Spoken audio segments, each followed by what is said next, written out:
Salve família, glória a Deus. Vamos lá para a nossa 15ª aula daqui em diante gravada, né? 16ª, 17ª aula.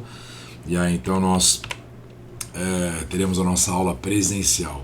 Terei alguns cuidados extras aqui, porque como eu não estou transmitindo, eu preciso estar sempre acompanhando aqui, vendo o que está acontecendo. Por isso que às vezes eu dou umas olhadinhas para os lados, né? Dar uma acompanhada aqui, se está tudo fluindo, para eu não ficar aqui 2 horas gravando e depois perceber que alguma coisa não estava sendo gravada. Amém? Então hoje nós vamos falar sobre aconselhamento, né? Finalizar o tema. Vamos falar sobre autoridade espiritual, né? As características do líder, autoridade espiritual. A próxima aula será sobre pregação, como montar um bom sermão ou um sermão. E depois Panorama Bíblico 1 e 2. Panorama Bíblico 2 será presencial e lá nós esclareceremos todas as dúvidas ao vivo. O Telegram disponível para vocês, com certeza. Amém? Deixa eu ir achando aqui o volume. Que a voz varia, né? Minha voz hoje, depois do culto, está um pouquinho diferente. Eu preciso dar uma equalizada, uma equilibrada nela aqui. Deixa eu ver. Acho que é isso. Deixar assim que eu acho que tá bom. Estou monitorando aqui, mas acredito que aqui tá bom. Amém? Glória a Deus. Vamos lá, então vamos orar.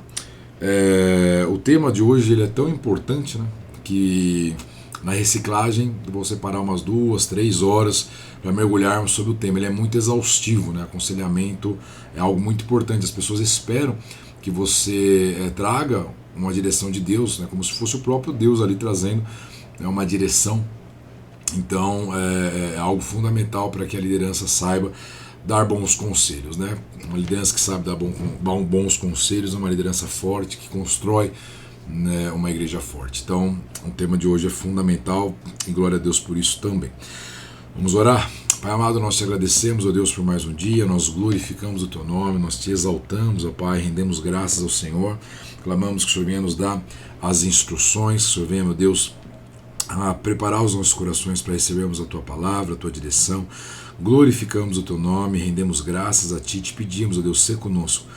Papai, que o Senhor venha me usar como instrumento em tuas mãos, consagro a ti, meu Deus, essa aula, me submeto à tua vontade, papai, que eu seja a tua voz, a tua instrução, para a honra e glória do teu nome, Jesus. Exaltamos o teu nome, glorificamos o teu nome, rendemos graças a ti, meu Deus, em nome de Jesus. Entregamos essa aula em teu altar.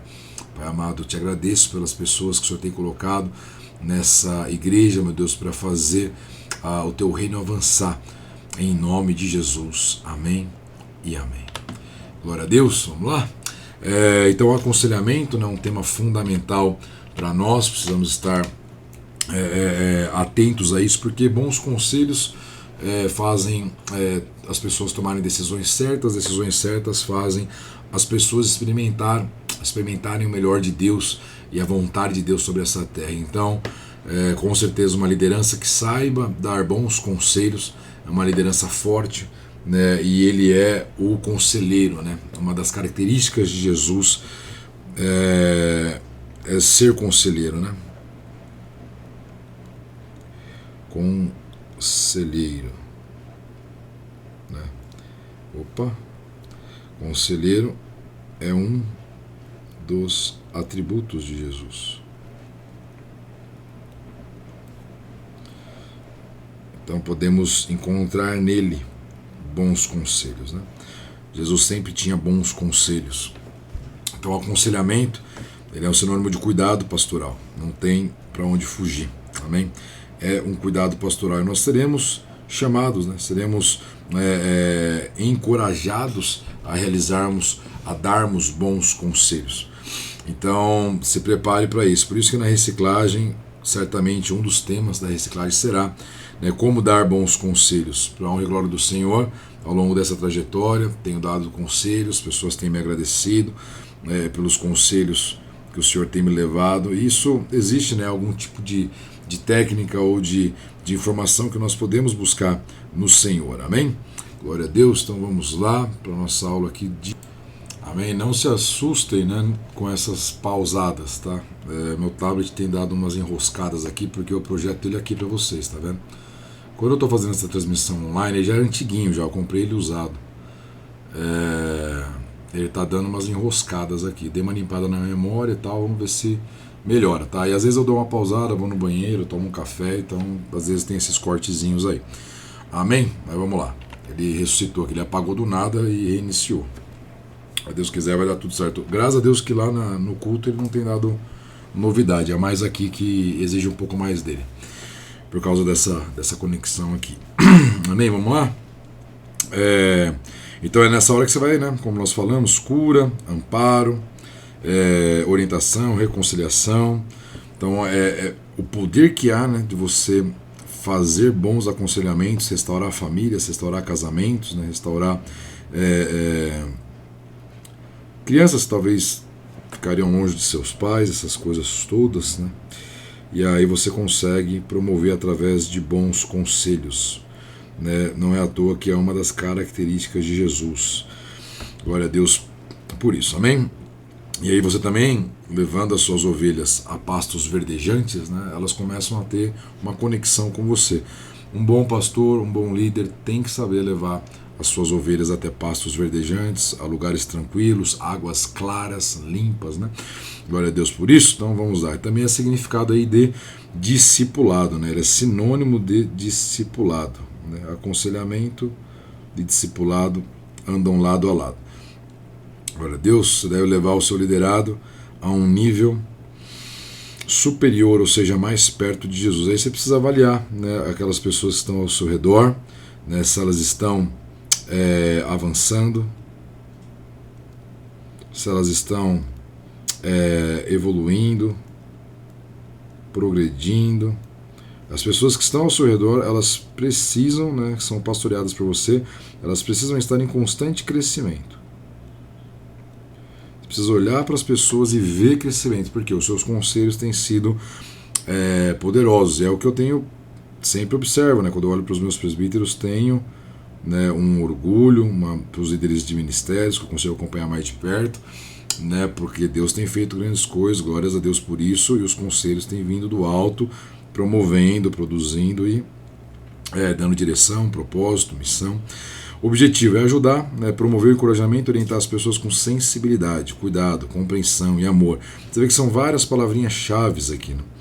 Sensibilidade, cuidado, compreensão, amor. Acabamos de sair também aqui de algumas palavras importantes, né? Cura, amparo, orientação, reconciliação de pessoas com problemas, né? Preocupações básicas. Esse é o reino de Deus sendo estabelecido. Amém? Normalmente, aconselhamento envolve confronto com o pecado, conceitos e opinião do aconselhado. Amém? E aí nós fomos falando sobre os temas, dois fatores muito importantes com a Bíblia, né? E também ter intimidade com Deus. Quanto mais você aprender a ouvir de Deus, né, vai te auxiliar aí nos seus aconselhamentos para dar direção, né, orientação. Se não vier de Deus, você não fala. Aconselhamento é uma das atividades mais importantes, né? O aconselhamento é uma das atividades mais importantes. Um líder, além de ser muito complexo. Então, no aconselhamento, o alvo é sempre Jesus, né? Então, a ideia aqui é sempre revelar Jesus. É o que Jesus faria, né? Ou o que ele fez. O líder deve falar sempre do amor de Jesus e fazer discípulos. O objetivo de aconselhamento cristão é fazer discípulos, ensinando a pessoa a andar com Jesus Cristo. O líder deve cuidar para não criar no aconselhado uma dependência de si mesmo, mas de Jesus. Em um determinado momento, a ovelha aprenderá a andar sozinha, ou seja, a depender de Deus. O líder não deve se tornar uma muleta ou guru, pois a solução e a ajuda vem de Deus, né? Então isso aqui é aquela questão do amadurecimento, né? Você deve trabalhar até se tornar inútil, né? Talvez no início você vai precisar ali, com certeza por um tempo, instruir a pessoa, mas até que você se torne inútil.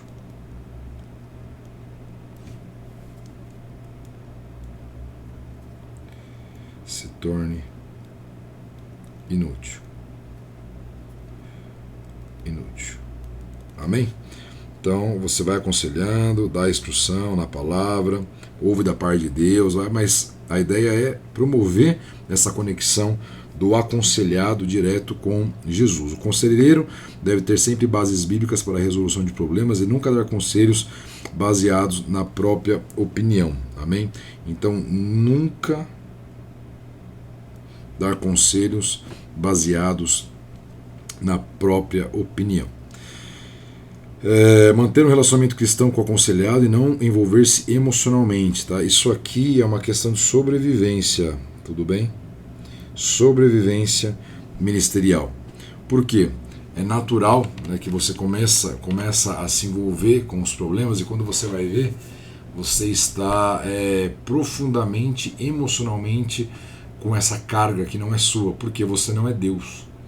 Então, se você orar pelo câncer e o câncer não for curado, se você orar pela restauração do casamento e não acontecer, se você se mobilizar nesse sentido, não acontecer, você não é Deus. Então, não dá para nós absorvermos toda essa carga emocional. Quando você vai ver, você vai estar num burnout, você vai estar totalmente sobrecarregado, vai estar pesado, vai estar esquisito, porque você absorveu uma carga que não deveria ter absorvido. Amém? Então, muito cuidado com isso. Ore pelo liderado, aconselhe, acompanhe, né? Mas entenda que, né, você é limitado, você tem as suas limitações e você não irá conseguir fazer todas as coisas. Então você vai orar, vai aconselhar, mas se a pessoa não tomar as decisões, se ela não ouvir as suas direções, fazer o contrário daquilo que você está falando para fazer, é limitado, né? Vai muito da pessoa. É igual Jesus com o jovem rico, né? Você dá a direção, dá a instrução e aí espera, né, corresponder ou não. Então é muito problemático também quando nós, como líderes, alcançamos uma familiaridade com os liderados, que a nossa opinião vira uma opinião. A nossa opinião vira um papo de amigo, né? Então não é mais uma direção da parte de Deus, não é mais... E aí também é um lugar muito complicado, porque você vai dar a direção e ele vai achar que é um amigo falando a sua opinião e não uma direção de um líder para um liderado. Então cuidado, que a familiaridade é um grande problema também. Jesus enfrentou isso em Nazaré. Quando Jesus estava em Nazaré, aqui é o filho do carpinteiro, é Jesus o carpinteiro, agora está falando que é Deus e blá, blá, blá, blá, blá. Não viveram as promessas, não viveram nada do que daria para ter acontecido lá. Amém? Justamente pela familiaridade, não deram honra, né, às direções. Então cuidado, né, que nesse desenvolvimento de relacionamento com o seu liderado, pode ser que em algum momento você caia, né, nessa armadilha da familiaridade, e aí não importa mais o que você falar, vai ser a opinião de um amigo e não mais a direção de um líder. Então, cuidado. Por exemplo, no caso de uma doença, câncer, o papel do líder é orar e liberar cura, mesmo que o enfermo não seja curado, pois a responsabilidade da resposta é de Deus e não do líder, que deve concentrar-se em ensinar o liderado e ter sua própria experiência com Deus. O líder deve evitar envolvimento comercial com o seu liderado, então cuidado, tá? Negócio entre irmãos, alguém tem que estar disposto a perder. Então cuidado, né? Itapevi já sofreu muito com isso, com negócios dentro da igreja, por isso que hoje eu tomo muito cuidado com isso aqui, tá bom? Então cuidado. Quando você sendo líder, negociando com o seu liderado, já entre nessa categoria aqui de posso perder. Nunca saia ganhando em cima do seu liderado. Você pode usar dessa influência, né? Você pode usar dessa influência. Já teve casos, já vi pastor com esse defeito de caráter, né, chegar no liderado e falar: você tem essa moto aí, né? Uau, 1000 cilindradas. Eu sonhei, eu tive uma visão, você caindo e você morria com essa moto. É melhor você vender a moto e comprar um carro. E eu tenho carro, né? Eu tenho carro aqui para você e tal. E aí você usa a sua influência para negociar. Acontece. Cuidado. Não transforme a sua célula numa reunião da Mary Kay, da Inodê, do colchão ergonômico, né? Não transforma. Cuidado, célula é célula.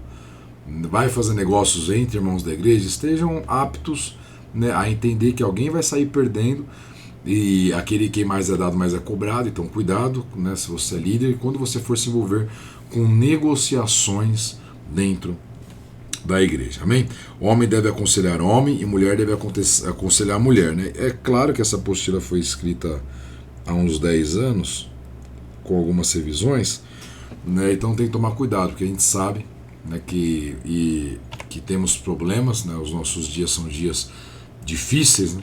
Então observe, se a pessoa tem problema com bissexualidade, homossexualidade, então é ideal que seja um casal ali aconselhando essa pessoa, amém? Mais importante é orar também pelo ministério para homossexuais da igreja. Esse aqui já está atualizado, hein? Pelo que estão querendo sair do homossexualismo ou da prostituição, né? Então aqui, sabedoria. Se for alguém com problemas de homossexualidade, então que seja um casal. Acontece problemas, viu, senhores amados? Acontece problemas. Isso aqui é uma instrução clara, nítida, tá bom? Tem problemas com homossexualidade, então que um casal acompanhe, porque pode dar ruim. Em todo o processo, quem faz a obra é Deus. A mente humana é pequena, mas Deus conhece todas as coisas e fará tudo no tempo dele. Então aqui, né, busque dependência de Deus, né?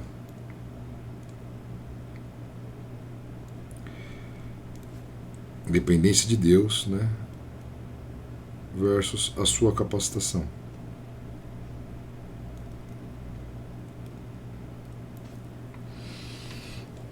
Deixar o aconselhado falar, às vezes mais importante do que ouvir é ser ouvido por alguém. Falando, às vezes, ele mesmo se ministra e o líder só precisa escutar. Acontece muito.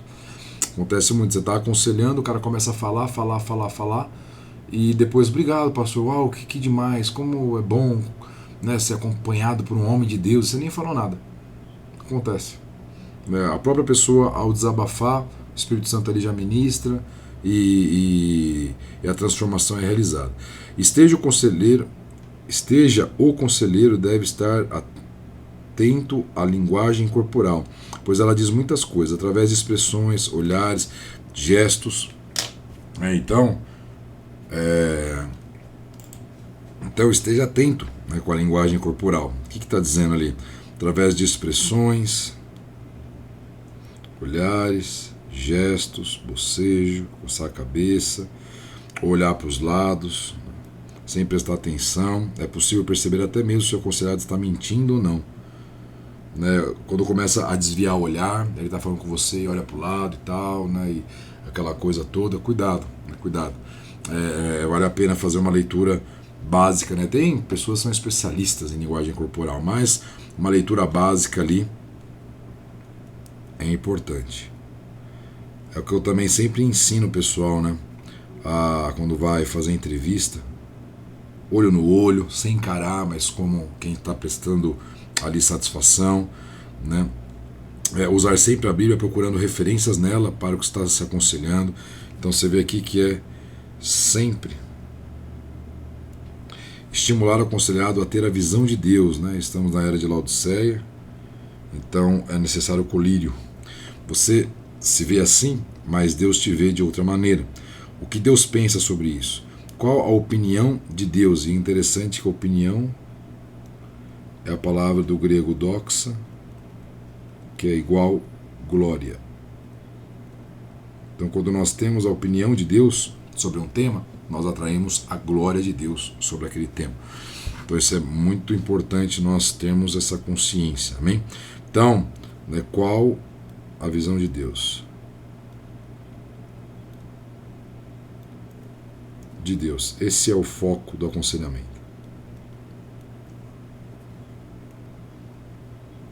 Qual a visão de Deus sobre aquela situação?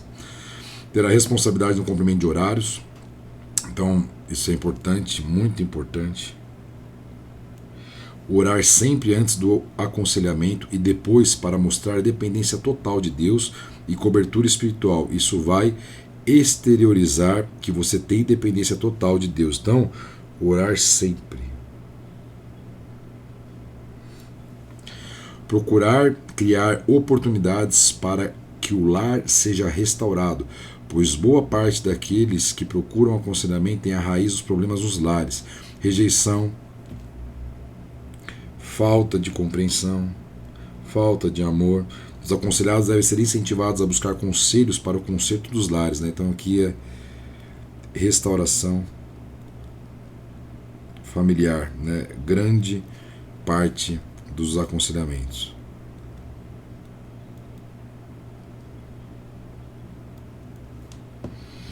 Amém? Então, encerramos aqui, né, alguns temas.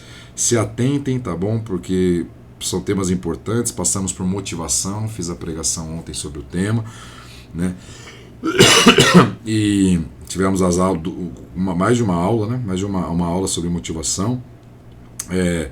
E aconselhamento também, que é um tema muito importante, é um dos pilares do discipulado, né,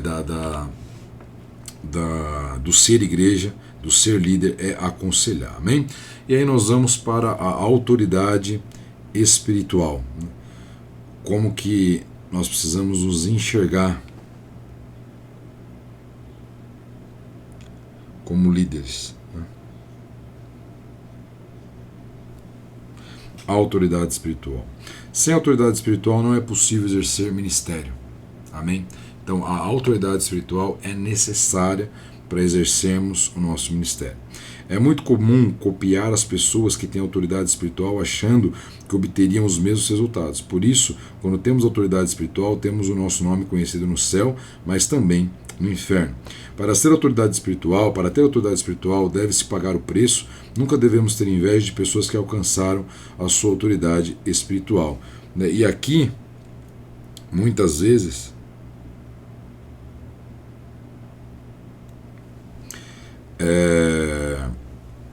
há uma guerra aqui, né, de ideias, né? Não, mas o preço foi pago na cruz, né?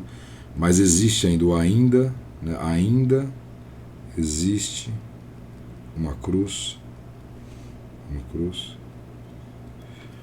né? Tem castas de demônios que só saem com jejum e oração.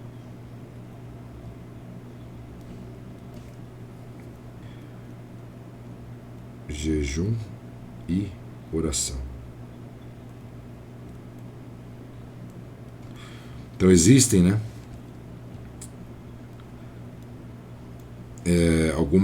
a transferência também de autoridade. Agora vos dou autoridade para pisar, né? Transferência de autoridade. Jesus sopra sobre os seus discípulos, impõe as mãos, o apóstolo Paulo fala sobre isso. Então, existe. E aí, qual que é o preço que deve ser pago aqui? De submissão, né? Quando você se submete,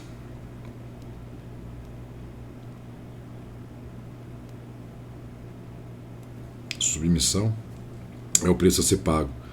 Você recebe autoridade. Aquilo que nós já conversamos aqui, né? Quando nós nos submetemos, nós estamos capacitados a termos pessoas submissas a nós, né? Então é muito importante, né, a submissão, e cada submissão, né, que está vinculada com obediência,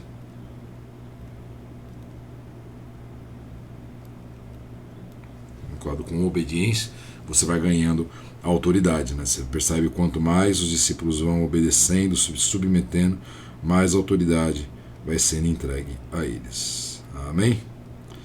Glória a Deus. Então há preços, né, a serem pagos ainda para nós recebermos essa autoridade espiritual. 3 significados de autoridade: exousia, autoridade para perdoar pecados; eptage, poder de comandar, autoridade de comando; e uperosh, eminência. Vamos aqui abordar tema a tema, amém? E é interessante, viu, que a igreja tem autoridade. Vamos ler Mateus 9,6. Nós temos autoridade para perdoar pecados, né, para desligar pessoas do reino dos céus, amados. Jesus Cristo nos deu isso. Vos dou autoridade para ligar e desligar. Mateus 9,6. Acredito que sim. 9,6, né? Mas eu lhes mostrarei que o Filho do Homem tem autoridade para perdoar pecado. Aqui ele mostra a sua autoridade. Então, Jesus tem autoridade e ele nos delegou, né? Em Mateus, capítulo 16, versículo 19. Estamos aqui. Eu lhe darei as chaves do reino dos céus. O que você ligar na terra será ligado no céu, e o que você desligar na terra será desligado nos céus. Está falando sobre a igreja, né? Falando sobre Pedro, aquela passagem famosa, e a igreja teria a chave do reino dos céus. Que nós ligássemos aqui, seria ligado nos céus, desligasse aqui, seria desligado nos céus. Isso é bacana nós compreendermos, né, a autoridade que a igreja tem, e só a igreja tem para ligar e desligar. Por isso tem problema que só a igreja consegue resolver, né? E aí, em Mateus 18, versículo 15, Mateus 18, versículo 15, olha só a autoridade que foi dada à igreja. Se o irmão pecar contra você, fale com ele em particular e chame a atenção para o erro. Se ele o ouvir, você terá recuperado seu irmão. Mas se ele não o ouvir, leve consigo um ou dois outros e fale com ele novamente, para que tudo que você disser seja confirmado por 2 ou 3 testemunhas. Se ainda assim ele se recusar a ouvir, apresente o caso à igreja. Então, se ele não aceitar nem mesmo a decisão da igreja, trate-o como gentil ou cobrador de impostos. O que é isso aqui? Ele foi desligado da igreja. Amém? A salvação é em jogo. Nós vemos o apóstolo Paulo fazendo isso em 1 Coríntios 5, né? Vou confirmar aqui. 1 Coríntios, isso mesmo. Aqui você vai ver que o menino quer ter relações com a sua madrasta, né? O apóstolo Paulo fala para não fazer, ele não para, e ele diz assim, ó, entreguem esse homem a Satanás, para que o corpo seja punido e o espírito seja salvo no dia do Senhor. Então a ideia é expulsa daqui, cara, porque o cara não está se submetendo, né? Então a igreja foi dada autoridade. Vou colocar aqui os versículos que nós lemos. Mateus 18, 15.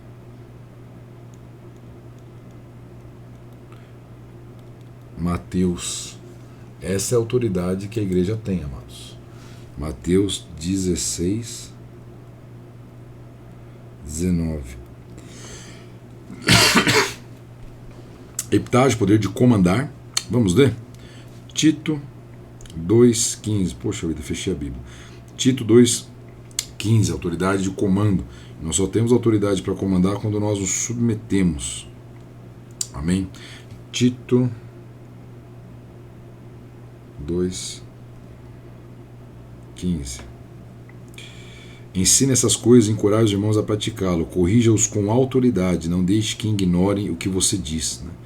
Então tá aí, com autoridade de ensino. Corrija-os com autoridade. E aí, o peroche, a eminência. A gente vai dar uma mergulhada aqui sobre o tema. A autoridade espiritual é alcançada através da submissão, né? Ou seja, é a honra dada a Deus a seus líderes. Quando você honra a sua liderança, quando você se submete a ela como quem submetesse ao próprio Deus, você começa a adquirir autoridade. E eu digo para vocês que esse é o segredinho da unção, da capacitação, da frutificação. O objetivo, entender o que é autoridade espiritual e a necessidade de submetermos a essa autoridade.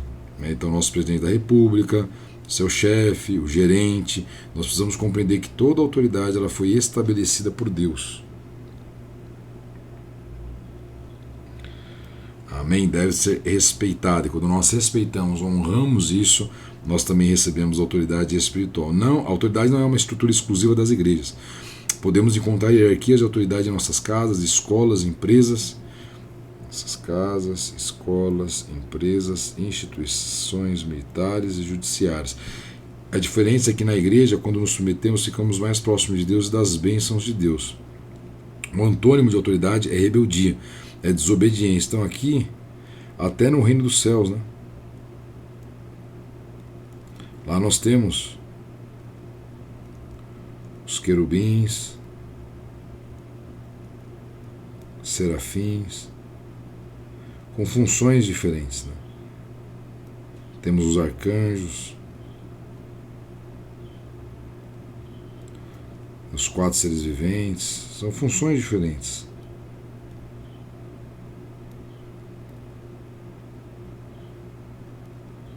A hierarquia ela existe como concepção de qualquer tipo de organização. Rebeldia é a quebra do princípio de autoridade espiritual ou a atitude daquele que não se submete às autoridades. O disseminador, o diabo, foi quem gerou a queda do homem. A rebeldia é como um câncer que mata as células boas. Satanás quis ser maior que Deus e caiu. Depois que caiu, fez o homem pecar, contaminando a humanidade inteira, gerando uma ação em cadeia de desobediência. Assim podemos entender que toda raiz de rebeldia também é uma raiz de orgulho. Então, rebelar-se é o papel de Satanás, tumultuar. Aí nós precisamos lembrar o quê? Que nos céus nós temos dois grupos de pessoas, dois grupos de organizações. Nós temos os que adoram, lá em Apocalipse se revela, né? Os que adoram e os que acusam.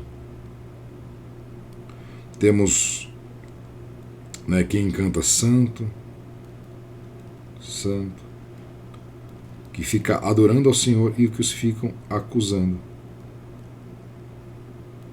os irmãos. Aí nós precisamos entender em qual grupo que nós vamos entrar, né? No grupo dos que adoram, que estão na igreja para adorar o Senhor, para ter um estilo de vida de adoração, um estilo de vida de entrega, um estilo de vida para glorificar o Senhor, ou no grupo dos que acusam. Nossa, mas isso e aquilo, não sei o quê, são críticas destrutivas, né? Não edificam, ficam só procurando os defeitos e os problemas. Exemplos de desobediência. Vou mudar aqui a cor, mudamos o tópico, amarelo.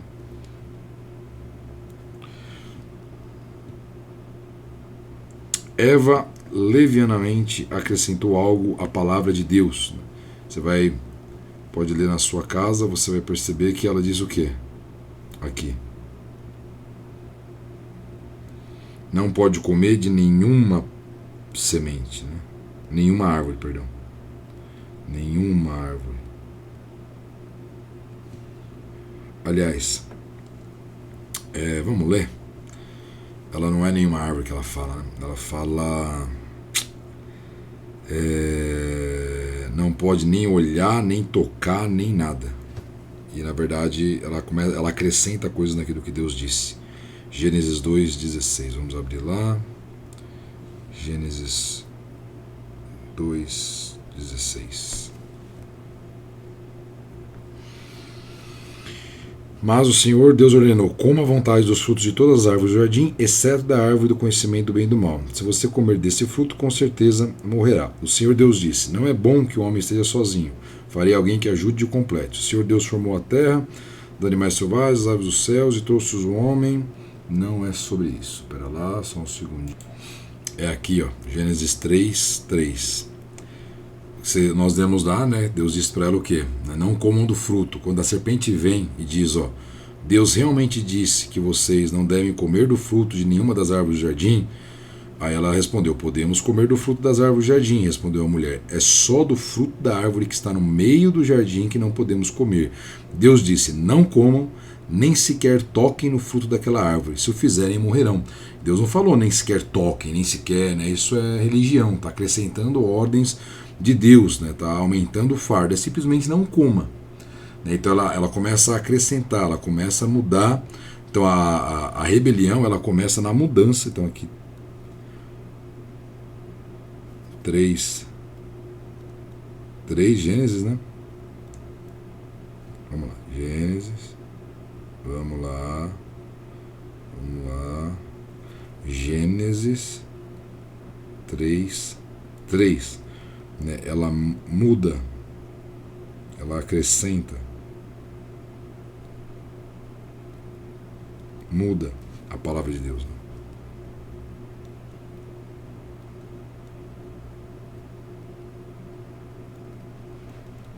A palavra de Deus. Amém? Cã publicou o fracasso de seu pai. O que é insubordinado de coração sempre espera que a autoridade fracasse, né? Então essa aqui é uma característica clássica do insubordinado. Está só esperando, né, o líder cair, vacilar. Miriam e Arão falaram contra Moisés e a lepra explodiu na testa, né? Coré e seu grupo atacaram Moisés, né? Paulo, em Atos 23:3, controlou sua boca e teve cuidado com suas palavras, né? Então nós precisamos ter cuidado com esses exemplos aqui, né? Cã, Eva, Miriam e Arão, Toda essa galera boa aí que nós precisamos ver o que eles fizeram e fazermos o contrário. Todos os rebeldes acreditavam que tinham razões para justificar sua rebeldia.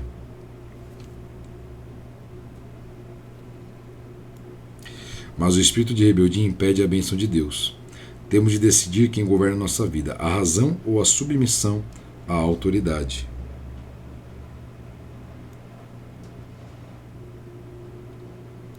Como? Coloque seu pensamento cativo a Cristo.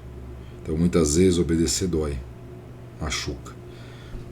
Mas vai ser a melhor decisão, isso vai acrescentando autoridade sobre as nossas vidas. Amém? Tá tudo certo aí? Bora. Por isso devemos estar sujeitos a autoridades superiores, porque elas são dadas por Deus. Romanos 3:1. Vamos ler que eu sei que o tema autoridade é tenso. Autoridade é tenso. Satanás odeia submissão e organização e alinhamento, né, de direções. Então, qual é a vantagem de ser judeu? A circuncisão de algum... Meu Deus, hein? Deixa eu ver aqui. Romanos 3:1.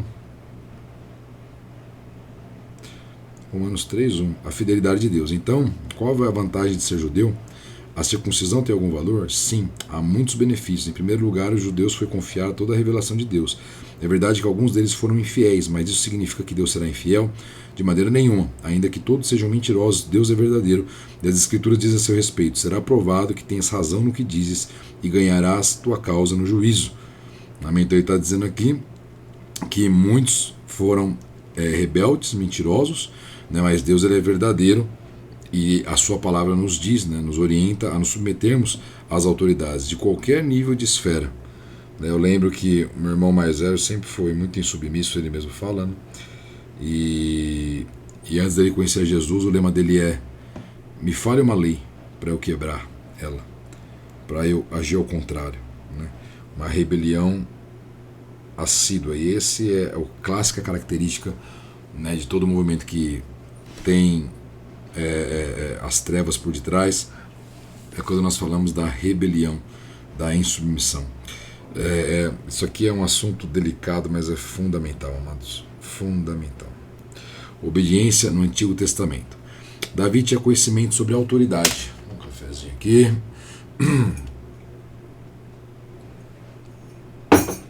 Davi tinha conhecimento sobre a autoridade. 1 Samuel 24, 4, 6, 26, 9 e 11. 2 Samuel, nós vamos tratar desse assunto no detalhe lá no Discipulado 2 também. Vamos mergulhar junto com John Maxwell sobre esse assunto aqui. Obediência é mais importante que o trabalho. Ele preferiu esperar para assumir o trono a ser rebelde. Espere o tempo para cada situação, então Deus vai abençoar. A autoridade espiritual é constituída por Deus e o líder deverá prestar contas para Deus. Isso aqui, né? Não temam aquele que podem matar o seu corpo, né? Mas aquele que pode matar o seu corpo e destruir sua alma. Davi sustentou a autoridade de Deus. Deus respeita a autoridade delegada, né? Ele sempre vai respeitar a autoridade delegada, né? Há um modo de Deus agir. Há um modo de Deus agir sobre a autoridade. Então não é o que nós achamos, não é o que nós pensamos, mas é um modo de Deus agir. É melhor obedecer do que exercer a sua chamada. Obedecer dói, não é fácil. Ame. Depois de colocar a mão no arado, não dá para voltar atrás. Então será desafiador, mas vale a pena, né? A unção ela é derramada, ela é delegada, ela é liberada sobre nós. Isso aqui libera o poder do alto.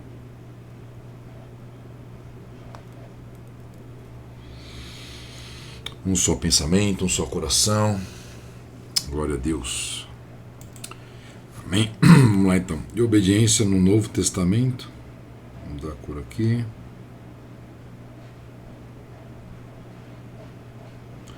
obediência no Novo Testamento. Jesus o Cristo, ele mesmo, né, submeteu a obediência. Já li isso algumas vezes, mas é importante, né, a gente talvez mergulhar aqui, entender um pouquinho melhor como que o próprio Cristo foi provado em obediência, porque é um assunto tenso, é um assunto difícil, né? Muitas vezes a gente ouvir, nos submetermos e compreendermos o que Deus, como Deus age através da submissão. Aqui, vamos lá. Embora fosse filho, aprendeu a obediência. O assunto é tão sério que Cristo, né, o Filho de Deus, aprendeu a obediência por meio de seu sofrimento. Com isso foi capacitado para ser sumo sacerdote perfeito, tornou-se a fonte de salvação eterna para todos que lhe obedecem. Amém? O próprio Cristo foi aperfeiçoado em obediência. Esvaziou-se de sua divindade, humilhou-se em sua humanidade e obedeceu como servo até a morte. E perceba, né? 99% de obediência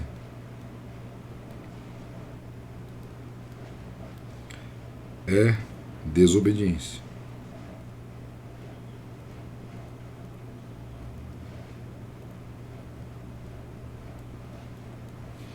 Amém?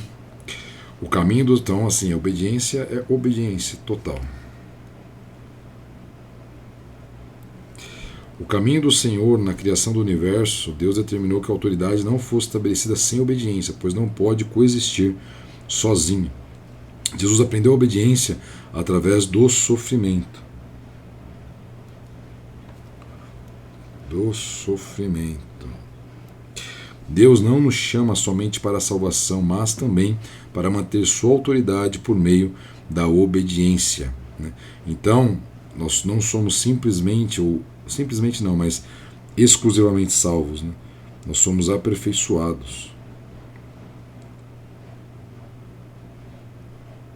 em obediência. Obediência à autoridade instituída por Deus. Obediência à autoridade instituída por Deus. No mundo, então aqui ele vai falar das esferas de governo do mundo, né? As autoridades que quem deve temê-las são aqueles que estão em falta, né? Deus é a fonte de toda autoridade no universo, assim toda autoridade é delegada por ele e representa sua autoridade. Na família, então, na família, rebeldia contra a autoridade familiar é como rebeldia contra o reino. Então aqui há uma hierarquia, né, na família.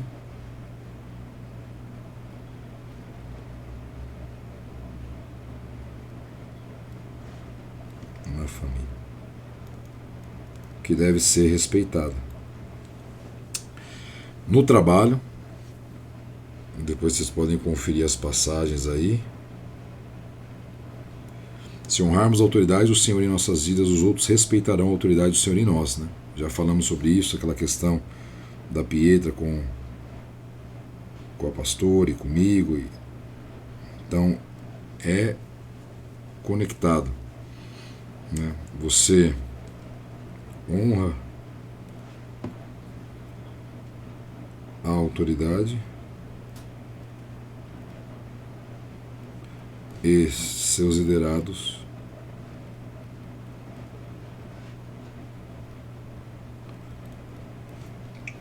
te honrarão, porque você colhe você. E aí nós temos ordem, organização,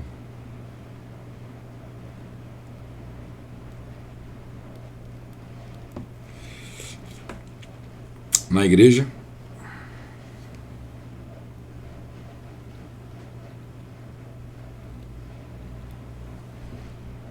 Amém.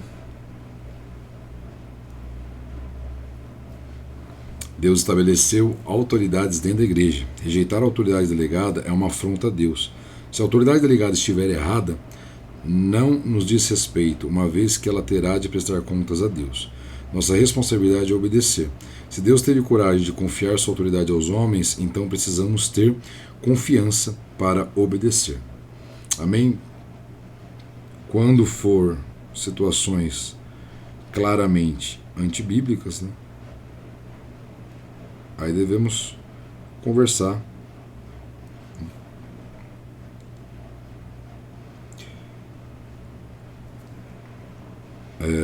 Situações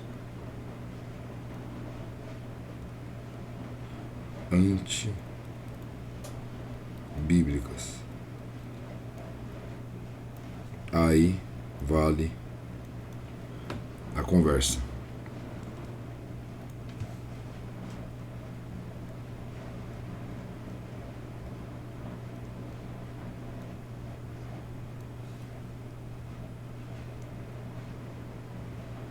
Vamos.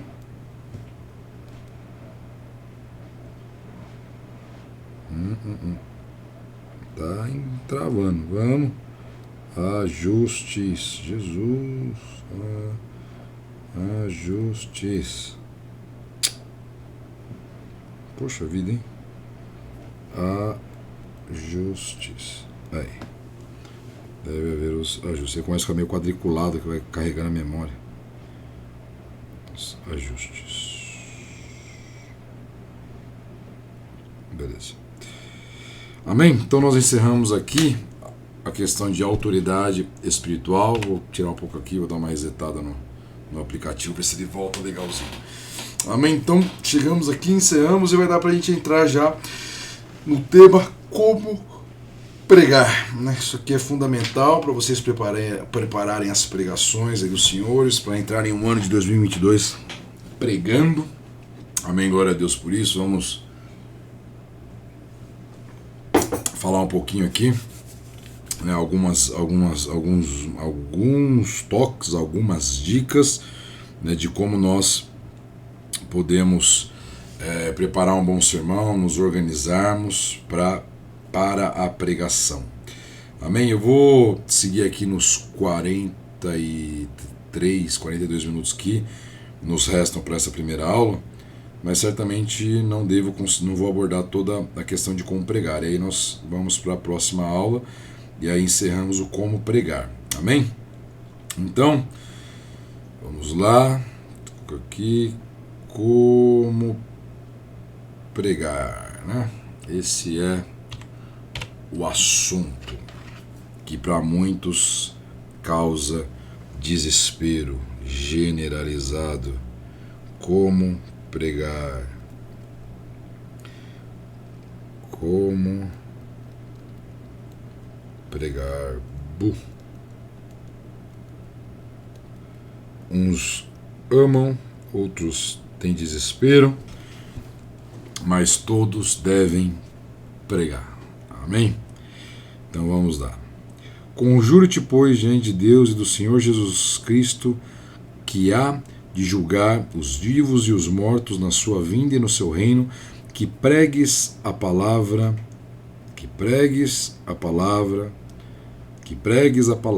instes a tempo e fora de tempo, redarguas, repreendas, exortes com toda a longanimidade e doutrina. Então pregues a palavra. Amém? A tempo e a fora de tempo, redaguardas, repreendas, exortes, com toda longanimidade e doutrina. Amém? Pregar o Evangelho é o ide de Deus, indo e pregando o Evangelho a toda parte. Ou seja, pregue a palavra a tempo e a fora de tempo, aquele a ser determinado no seu dia. Porque a palavra exorta, corrige, repreende, nos coloca no eixo.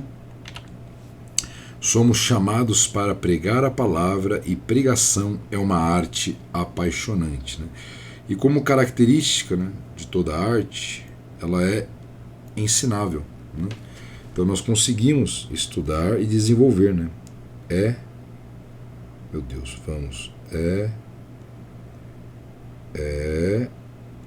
ensinável. Amém? É possível aprendermos, é possível. Pregação do Evangelho é uma arte única, porque pregar é diferente de tudo. Portanto, é pessoal e único. Né? Pessoal e único. Nada se pode comparar ao ofício do pregador nessa terra. Pregar não é apenas falar em público, não é apenas influenciar pessoas, comunicar uma ideologia. Quem propõe apenas uma comunicação é um político fazendo discurso, um professor ensinando algum conteúdo, ou um executivo em uma empresa. Pregar é muito mais do que estas coisas. Pregar, na verdade, é trazer uma palavra diretamente do trono de Deus para o coração dos homens, alimentando-os espiritualmente e suprindo suas necessidades, sejam elas de salvação, conselho, direção, revelação da palavra. Porém, nessa hora, muitos dizem, comigo, será que eu consigo? Eu pregando? Tá tudo bem aí? Deus vai me usar desse jeito?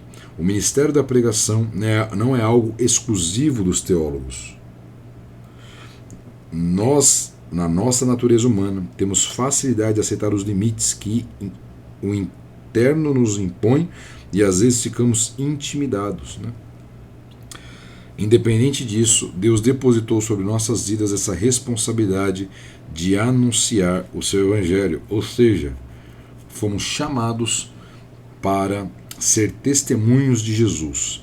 Testemunhos de Jesus. Fomos chamados para pregar o evangelho e isso é um privilégio. Então, o primeiro ponto, né, importante para nós é que nós somos chamados de testemunhas. Então, nós somos testemunhas de Jesus, que é diferente de advogado. Amém? A testemunha, ela fala do que ela viu.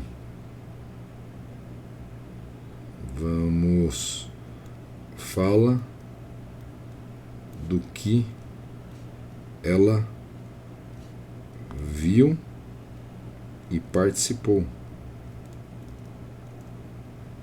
Né? Era uma testemunha. O advogado fica defendendo através das leis. Então, o advogado fica, não, Deus existe por causa disso, daquilo, e Deus ele existe por causa da palavra, e por causa daquela prova, e aí olha essas provas científicas, e olha, Deus ele nos chama de testemunhas. Então, o mais poderoso é quando você começa falando assim, eu era um drogado, um divorciado, um aquilo, e Deus fez isso na minha vida. Eu experimentei dessa cura, eu vivi esse milagre, porque isso é testemunho, nós estamos falando daquilo que nós ouvimos, apalpamos, pegamos, vivenciamos. Então, esse tem que ser uma característica clara no coração do pregador. Né? Cuidado para não ficar falando muito sobre você, né? Isso é um problema também. Você começa a pregar, é natural. Todo pregador novo vai começar a pregar, ele tem uma tentação de começar a falar sobre ele, né? Então ele começa, não, porque eu vivi isso, eu pratiquei aquilo, é por isso que eu cheguei aqui. Ó, pregadores do asfalto profético, hein? Pregadores do asfalto. Então ele começa a falar muito de si, muito de si. Então, né, nós precisamos falar o que Jesus tem feito na nossa vida, mas focarmos nele, apontarmos para ele. Então, cuidado. No começo das primeiras pregações minhas, eu caí nessa tentação de falar sobre mim, né? Que eu fiz isso, que eu fiz aquilo, que eu tô certo nisso, que eu tô naquilo, e eu. Não é sobre isso, né? Faz parte colocar um pouco de você, as suas histórias, seus testemunhos, mas sempre aponte para Jesus. O que Jesus fez, o que Jesus tem realizado, o que Jesus tem executado, e glória a Deus por isso, amém? Então fiquem atentos com essa tentação de nós ficarmos falando demais sobre nós mesmos, amém? E aí nós vemos aqui, fomos chamados para pregar o evangelho, isso é um privilégio. A maioria dos registros bíblicos nos contam história de homens que foram escolhidos como porta-voz de Deus na terra e não se consideravam capazes para tal missão. Na verdade, a maioria deles se achava indigno. Então não é só com você, tá bom? Você vai encontrar vários exemplos aqui de pessoas que se sentiam indignos. Moisés foi um caso, claro, né, ele tem uma discussão famosa ali. Moisés disse: eu não sei falar, minha boca é pesada. Deus o incentivou com a ajuda de seus irmãos. Então nós temos aqui já Moisés não quis. Vamos.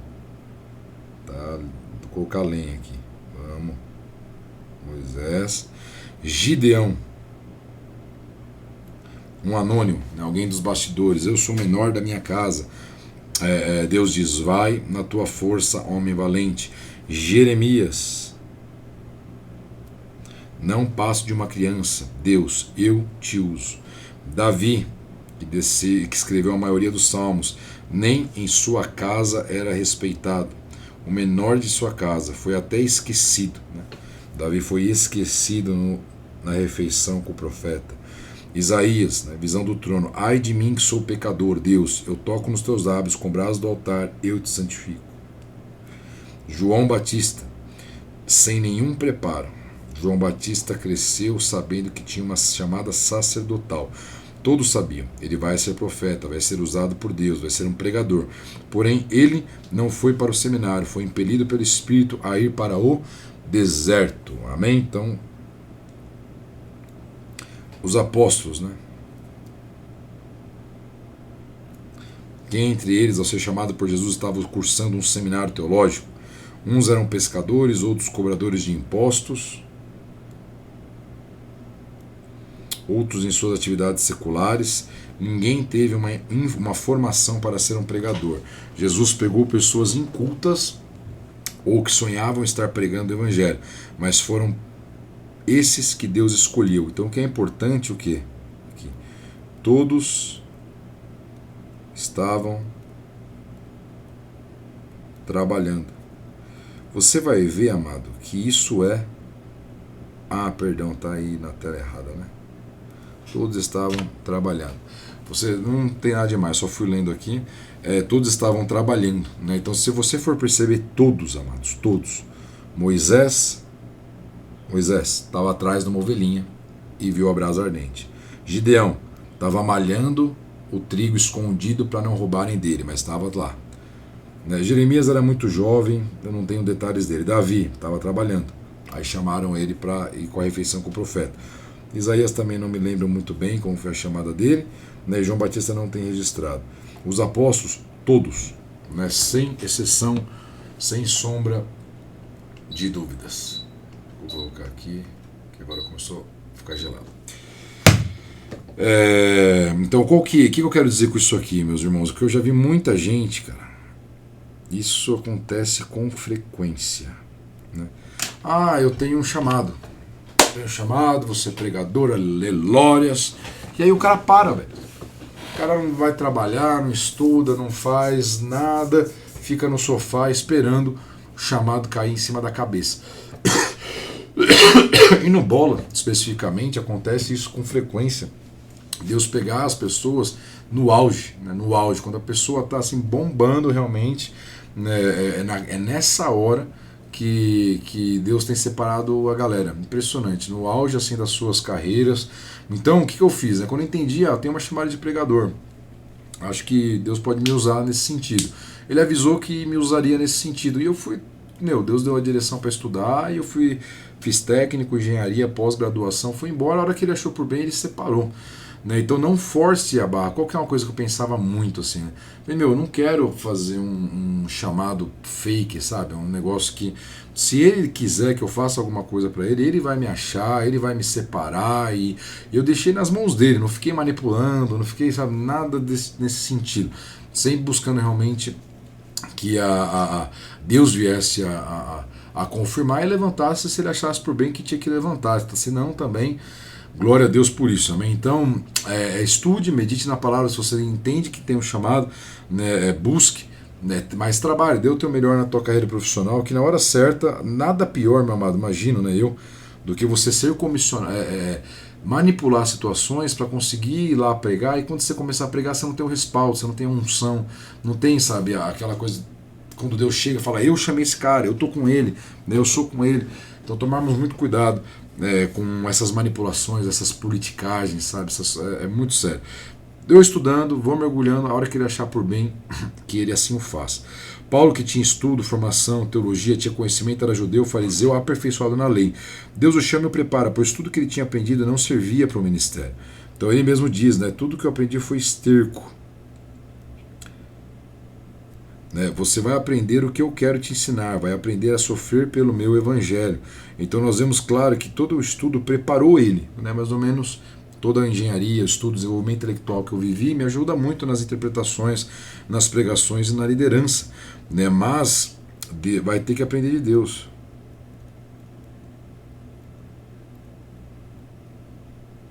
Aprender de Deus. O segredo é até Paulo, né? Paulo está trabalhando. Tá com as cartas lá para matar os crentes. Tá fazendo alguma coisa. Timóteo, auxiliar de Paulo, foi um grande homem usado por Deus, porém Paulo precisou escrever algumas, não se basta, não deixe que ninguém despreze sua meninice, não fique chorando, cuide de sua saúde. Ele era fragilizado e possuía alguns problemas e aparentemente não era uma pessoa que tinha sido preparada para esse chamado, mas Deus usava. Amém? Se há alguém aqui dizendo, e para tudo isso aqui, nós temos o livro Quebrando as cadeias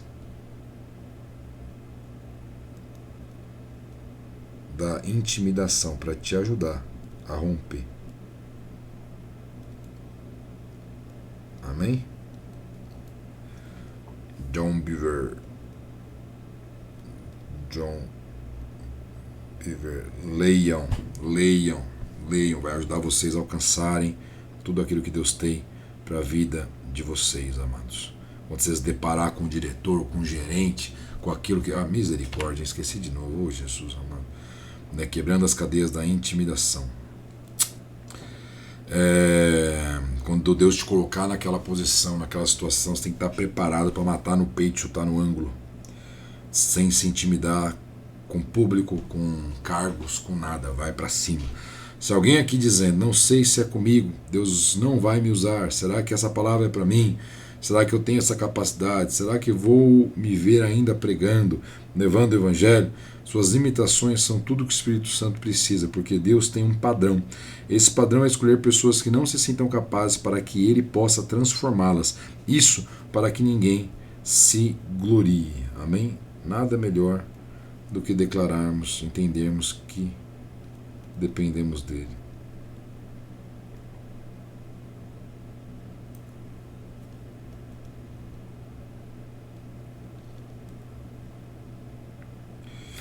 Pessoas cheias do Espírito Santo pregam com naturalidade. Oh, Jesus, me ajuda. Como que eu vou pregar com naturalidade? Só Jesus na causa.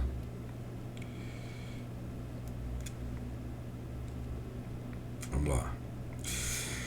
Na verdade, pessoas cheias do Espírito Santo são pessoas cheias de poder que receberam o batismo no Espírito Santo, por isso a pregação se torna algo natural. Mas como podemos garantir que a mensagem veio de Deus? Por isso se faz necessário, nesse momento, para cada um de nós atente para as seguintes situações. Né? E aí, né, o batismo do Espírito Santo não é necessariamente, obrigatoriamente, né? Não é obrigatoriamente o falar em línguas. Línguas estranhas.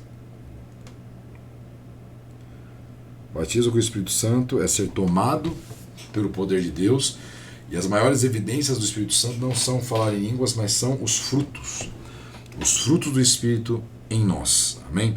Essa é o maior poder que há do Espírito Santo de Deus em nós. Convicção espiritual com relação à sua chamada, sua vocação.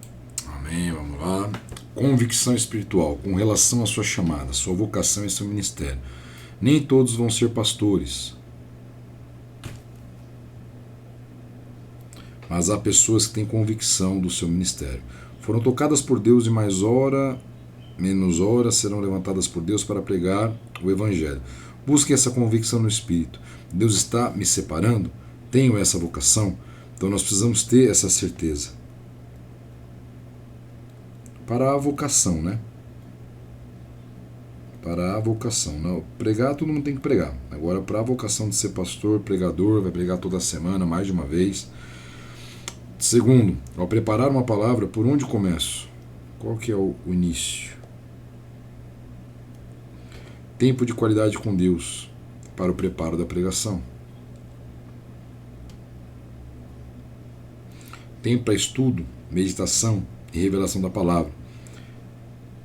E o tempo para o preparo do esboço.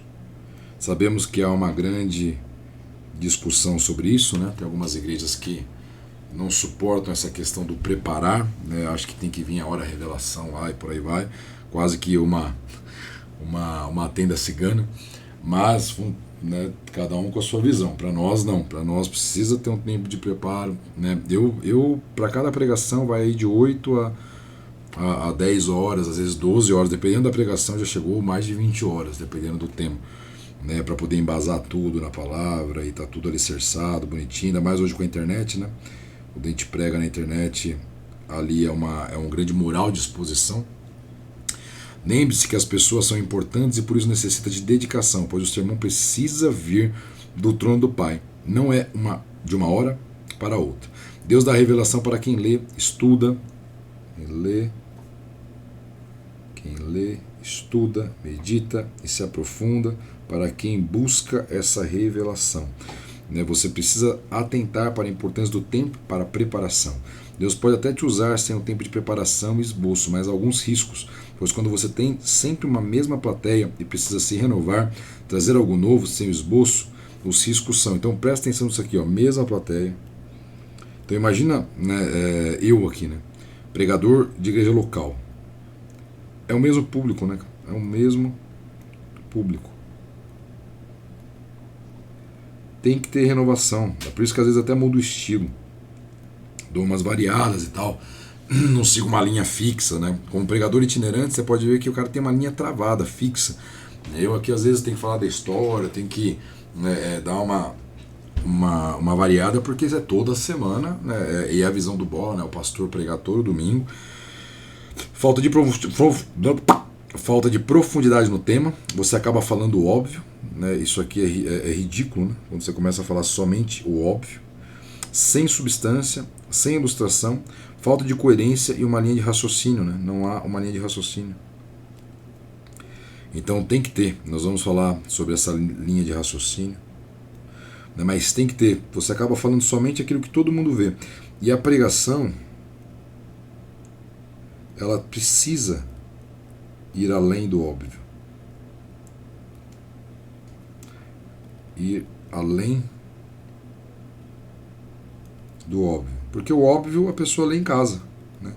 E assim, igual ele fala aqui, né, tem que ter uma admiração pelas pessoas, o respeito pelas pessoas. Às vezes elas saíram correndo de uma comunhão, de um aniversário de família, de um casamento, meu maior movuca, correria, semana pesada, largou o Netflix em casa, largou, né, a comodidade do seu lar, chegou na igreja, tem que ter palavra, né? Você precisa honrar as pessoas que abriram mão de tudo para estar ali. Chegou ali na sua célula, você precisa abrir mão de tudo, né, para você conseguir trazer ali a palavra mastigada, né, muito bem montada ali para trazer para as pessoas, né? Então precisa, quando você está preparando o sermão, você está honrando a Deus, está se dedicando, está atraindo o reino dos céus com esforço, né?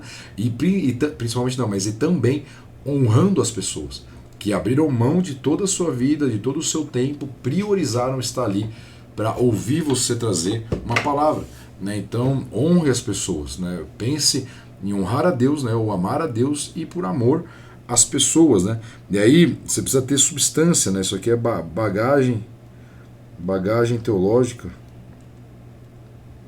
que vai dar substância para a pregação,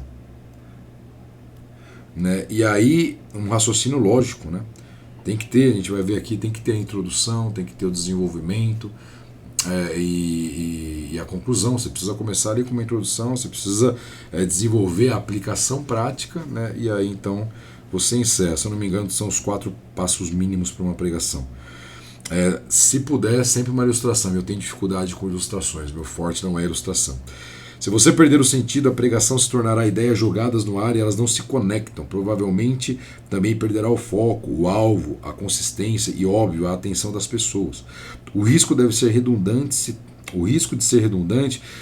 se torna muito grande, ou seja, acaba repetindo as mesmas coisas, tornando-se abstrato demais. É aquele culto que você fala e fala, porém não fala nada, né? Cuidado. E nos dias de hoje, né, com tanta informação, a pessoa já abriu mão ali para estar congregando, para estar junto, que tenha, né, que tenha profundidade. Né? Ao preparar o sermão, pense sempre no povo, né, pois eles merecem respeito. Pense no pai de família que trabalhou a semana inteira, que está cansado, paga o preço para ir para a igreja, ou no grupo de amigos que abre mão do fim de tarde de domingo, né, ao vir para a igreja, pega um trânsito absurdo com aquele sol, pensando em apenas receber a palavra. Pense naquela irmã que evangelizou a melhor amiga por 6 meses, ou naquele irmão que vai ficar noivo e chamou a família inteira. São pessoas que saem de suas casas e merecem o seu melhor. Né? Lá na célula, lá da mesma forma. A pessoa às vezes está evangelizando 2 anos o marido vai na célula, você chega lá, você fica gaguejando, olhando o papel, se perde. Então dedique tempo, dedicação, né? Dedique-se. Invista seu tempo da melhor maneira possível, pois você tem de ter convicção de não estar trazendo uma pregação medíocre. Cuidado com a mediocridade, né? Medíocre vem da palavra média. Não fique na média, né? Não fique na média. Né? Se sobressaia.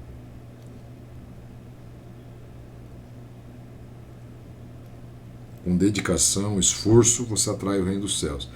Se há um tempo para todas as coisas, não deveria haver um tempo para preparar a palavra? Toda a pregação da palavra de Deus precisa acontecer no poder e na total exclusiva dependência do Espírito Santo. Se a palavra vem de Deus, quem entrega é o Espírito Santo. Então, como é que eu vou receber essa mensagem? Reservando tempo de qualidade com o Espírito Santo.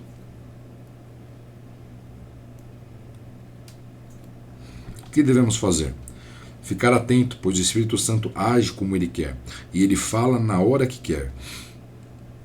Então fique atento. Às vezes acontece muito comigo de falar nos detalhes. Você olha e, puxa vida, fisga ali a ideia. Ficar atento, pois o Espírito Santo age como ele quer. Ele fala na hora que quer. Criar um ambiente propício. Se necessário, isole-se em um lugar tranquilo, sem barulho, sem interferência. Não é claro que vocês vão repetir a pregação de domingo, mas separe esse tempo. Orar e pedir direção ao Espírito Santo. Senhor, o que o Senhor quer dizer para a sua igreja? O que devo pregar? Tenha em mãos uma boa Bíblia de estudo. Nós vamos falar bastante sobre isso aqui, tá bom? Fica tranquilo. E uma boa biblioteca. Bons livros vão estar sempre te ajudando. São fontes de inspiração. Mas não esqueça que nada substitui a Bíblia. Amém? Então, a gente vai mergulhar sobre essas questões aqui. A passagem bíblica e o alvo.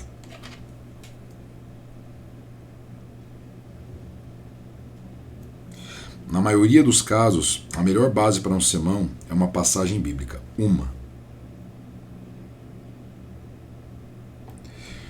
O importante é escolher uma passagem bíblica com todos os versículos juntos no mesmo texto da Bíblia. Porém, isso não exclui a possibilidade de citar brevemente alguns versículos de outros textos. Claro que hoje, né, com o Data Show, ajuda muito, né?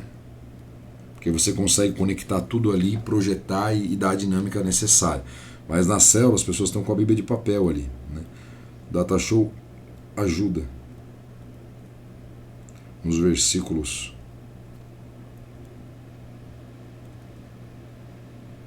avulsos.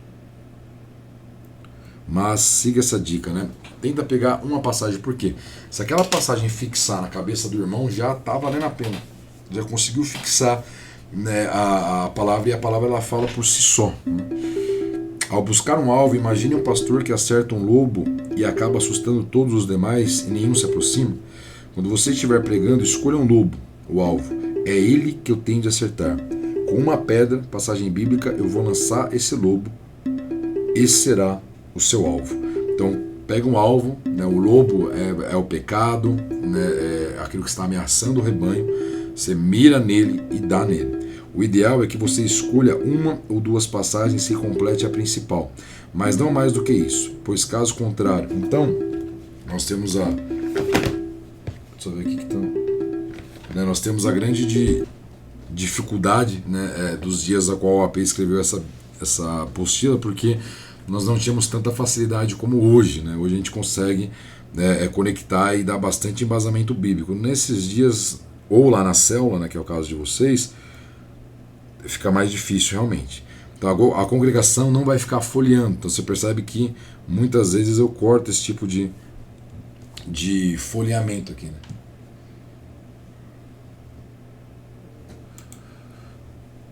Quando teus ouvintes estiverem em casa, ao ler a passagem principal, vão lembrar facilmente dos ensinamentos.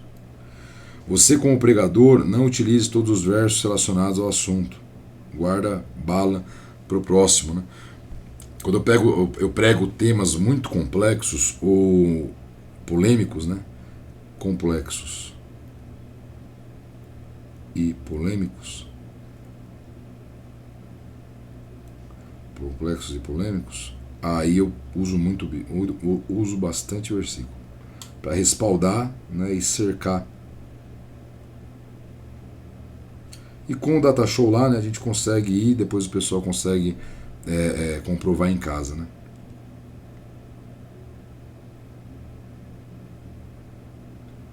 Temas.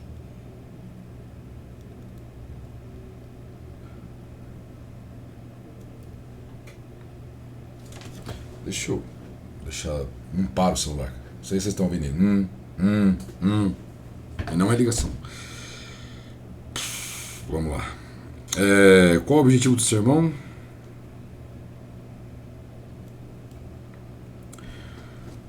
Perguntas. Quais os valores ou verdades espirituais que eu desejo que meus ouvintes entendam? Né? Então, o que eu quero transmitir? Que tipo de reação esse sermão deve produzir nas pessoas? A coerência entre a mensagem e o público que está ouvindo? Para quem prega de domingo à noite, isso aqui é um baita do desafio. Porque tem desde visitante até teólogo. Exemplo, pregar o conselho de pastores com uma pregação evangelística. Então esse é o problema, a gente precisa analisar qual é o público. E você, como líder de célula, já é mais fácil, porque você conhece as suas ovelhas. Você sabe qual o nível que elas estão, o que é possível ali e o que não é possível. Lembre-se, comunicação não é o que você fala, é o que eles entendem. E aqui precisa ficar claro, meus amados. Isso que é muito sério. Né? A responsabilidade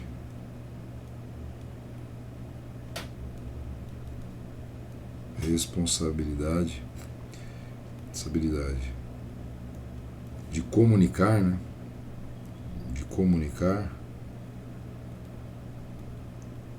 é de quem fala. Quem fala. Já dizia o Chacrinha, né? Quem não se comunica se estrumbica. Então, assim, quando você vai transmitir uma mensagem, uma informação, pense, né? Analise, tenta fazer uma observação que se você se faça entender. Então, comunicação, o alvo da comunicação é se fazer entendido, né? Exemplo de alvo, então você pode, né, mirar os seus alvos aí. Conversões, então é mais evangelístico, arrependimento, amor, que se sujeite à autoridade, receba a autoridade de Cristo, aprendam a renúncia, que se aproximem do altar, orar mais. Então você estabelece o alvo.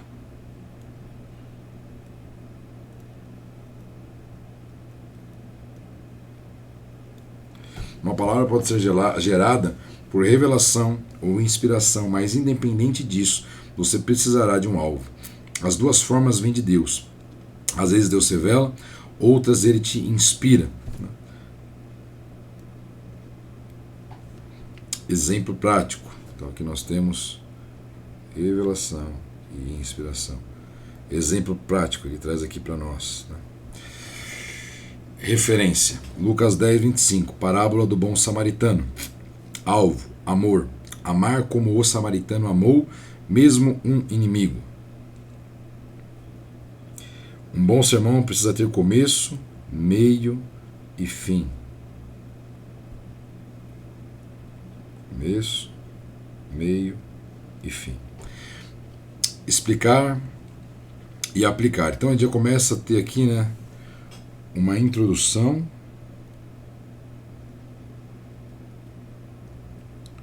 um desenvolvimento,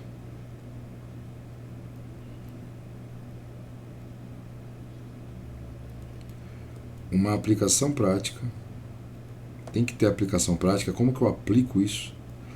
Aplicação prática e conclusão.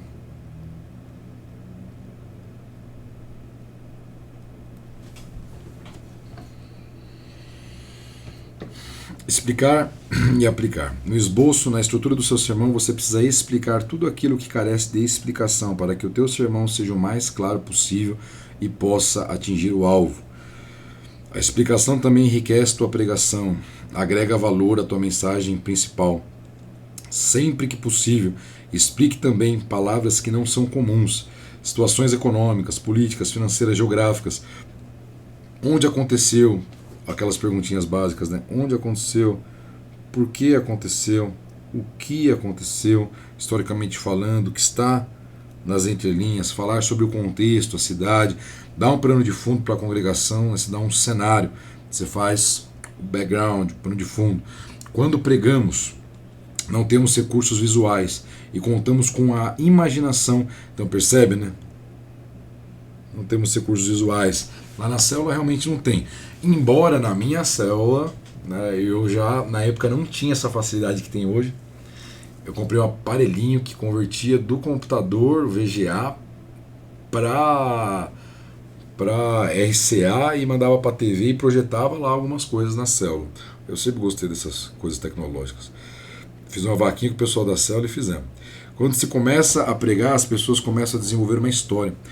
Quando mais dados eu te der, mais completa será a história. A imaginação cria um ambiente, fazendo que a mensagem fique mais interessante e acaba despertando a curiosidade. Quando você explica somente o texto, o resultado será um estudo bíblico e não chegando a ser uma pregação. Então entenda, né, que há uma diferença entre estudo bíblico e pregação. Estudo bíblico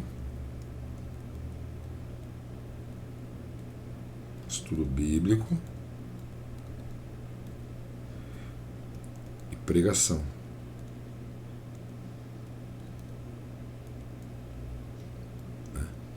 Aqui nós temos mais o mergulhando na palavra.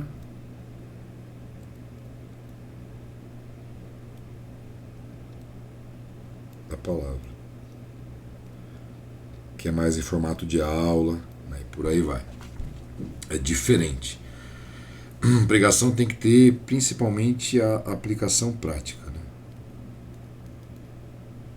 Aquilo tem que ser prático.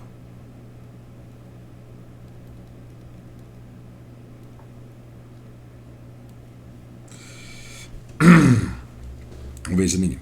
A palavra não mexe com ninguém, não convence a ninguém, não produz nada que não seja informação. Ser uma pregação, ou seja, as palavras não mexem com ninguém, não convencem a ninguém, não produz nada que não seja informação, mas que essa história tem a ver comigo, como posso aplicar no meu dia a dia, como essa história vai me ajudar a estar mais próximo de Deus, vai me ajudar a vencer os meus problemas, ter mais fé, abandonar o meu pecado, a amar mais. Isso aqui que nós precisamos.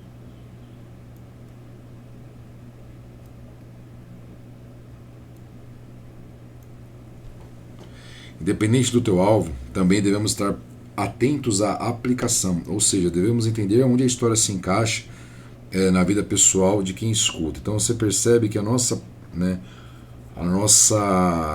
ênfase é a aplicação prática. Toda a teologia, a história, o fundo, a introdução, né, o desenvolvimento na pregação, ela tem que se tornar uma aplicação. Como isso vai mudar a minha vida? Como que eu aplicando isso eu vou colher dos frutos? Né? A explicação, independente do teu alvo, aplicação prática. A explicação traz entendimento, profundidade, conhecimento. A aplicação gera mudança, transformação e exortação. Pegou aqui a diferença? Né? Isso é fundamental para nós. Né? A explicação ela vai trazer entendimento, profundidade e conhecimento. O que isso aqui traz? Né? Valor. Valor. Validade. Né? Importância. Quando você começa a trazer essas informações, é como se você estivesse dizendo, ó, tudo isso aqui faz sentido, tem valor, aconteceu, né? É uma situação real. E aí a pessoa começa a valorizar as informações e aí você consegue trazer a aplicação que gera mudança, transformação e exortação, né? E o foco está aqui. Promover a transformação cultural, transformação de valores, né? Realmente a transformação no estilo de vida daquela pessoa. Né? Então, exemplo prático, né? Referência, Lucas 10, 25, 37, parábola do bom samaritano, a explicação. Explicar o que é um levita, um samaritano, rivais dos judeus, o que é um denário, transformar a moeda, costumes, palavras difíceis. Né? Aplicação, ajudar o inimigo, ajudar sem esperar recompensa. Né? Eu falei disso ontem, da questão da motivação. O que é isso aqui? Isso aqui é amor. Um sermão não deve ser muito explicativo, pois acaba se tornando cansativo. E nesse caso você vai ficar frustrado, achando que não tem uma chamada. Você precisa ter a capacidade de saber se expressar na medida correta, explicar textos com termos mais antigos, com uma linguagem mais coloquial, interpretar os textos mais complicados, revelando o que o texto está dizendo. Quando terminar o texto, você precisa uma síntese sobre o texto, não deixe ninguém no meio do caminho. Né? Então, pastor, como que eu faço isso aqui? Como que eu faço isso aqui? Né? Como que eu vou pegar uma linguagem coloquial, interpretar textos antigos, complicados e como que eu vou fazer tudo isso aqui? Jesus me ajuda. Né? Como que é possível? E é isso que nós vamos falar na próxima aula, encerrando aí 1h30. Amém? Nós vamos mergulhar porque é um tema tão importante quanto. Como que nós fazemos para interpretar, para tratarmos palavras difíceis, moedas difíceis, cenários difíceis, contextos difíceis, questões complicadas, como que os últimos serão os primeiros, né? Muitos são chamados, poucos escolhidos. Aquele que tem vai ter mais, o que não tem, até o pouco que tem será tirado. Né? O que isso quer dizer? O que está acontecendo? Faz sentido? Não faz sentido? Como, né, que nós podemos interpretar, entender, né? E aí que nós vamos entrar numa aula que eu gosto muito, eu gosto de compartilhar com vocês o método que eu uso, a forma que eu me organizo, né? E tem rendido bons frutos para a honra e glória do Senhor. Amém? Eu quero compartilhar com vocês. A próxima aula nós começaremos assim, entendendo como interpretar, como compreender, como entender, né, questões difíceis. Nós temos hoje na era da informação, né, nós temos muito material. Amém? E glória a Deus por isso. Estamos na era da informação e agora, na verdade, a gente precisa entender como, né, filtrar toda essa informação para que ela se transforme em um conteúdo propriamente dito, né, em algo criado, produzido. Amém? Vamos lá então? Vamos orar para encerrar. Pai amado, nós te agradecemos, Deus, por essa aula, glorificamos o teu nome, te exaltamos, ó Pai, que o Senhor venha impregnar essas verdades nos nossos corações, venha abrir as nossas mentes, meu Deus, confirmar a chamada. Nós te pedimos, ó Deus, em nome de Jesus, derrame da tua glória, do teu poder, Papai, da tua graça, nós te pedimos em nome de Jesus. Tu és exaltado, tu és engrandecido, glorificamos o teu nome, exaltamos o teu nome, rendemos graças ao Senhor, Papai, em nome de Jesus Cristo de Nazaré. Amém e amém. Valeu, família. Já vou começar aqui a gravar a 16ª aula, né? Deixa eu encerrar aqui com a foto de capa para nós não nos bagunçarmos. Valeu!